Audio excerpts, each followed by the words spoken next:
food is an absolute necessity. We need it for nourishment. It is also an important part of cultural heritage and part of our national identity. Food often brings people together. For Guyana, food security at both the national and regional levels remain top priorities for the President Dr. Mohamed Irfan Ali administration.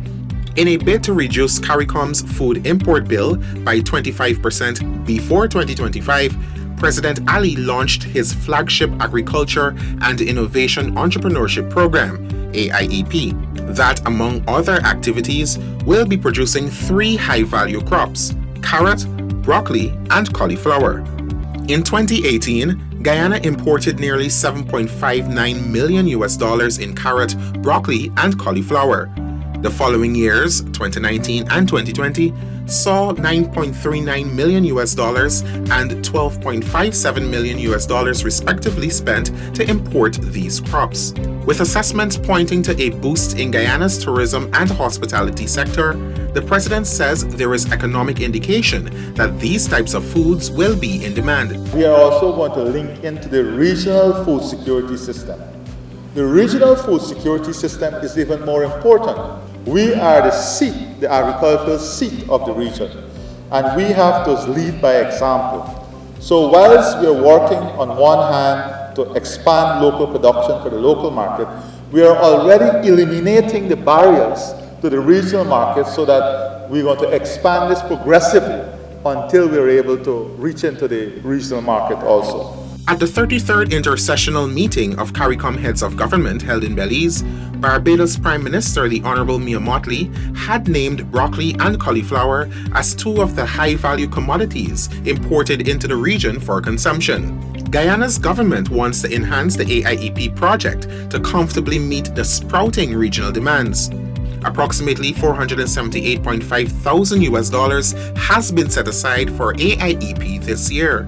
Another significant venture to address food security is the brackish water shrimp production that is advancing in the East Berbice Quarantine region. Grown via aquaculture in ponds near the foreshore, the new initiative is already surpassing production targets.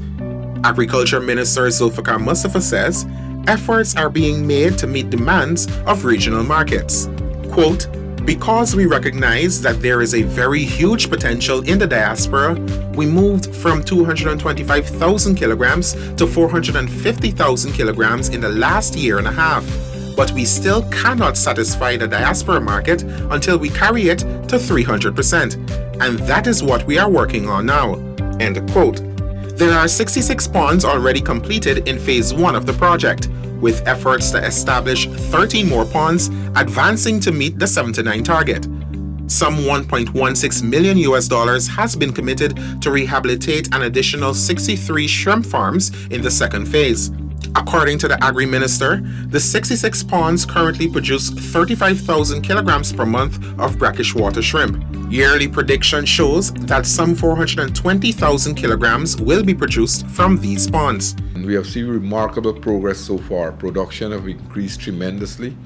In some of the ponds, we have seen 100% increase in production. The promising project is set to be replicated in other parts of the country, particularly in rural areas where farmers have embraced the initiative.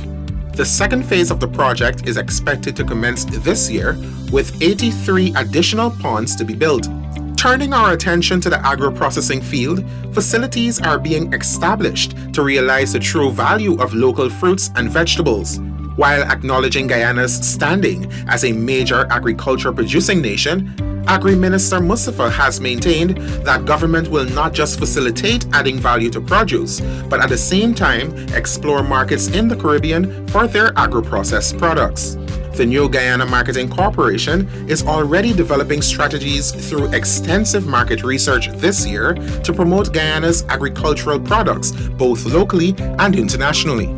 Government has allocated $1.62 million to fast-track this initiative through the participation of trade fairs and exhibitions, as well as the use of e-marketing or e-commerce platforms.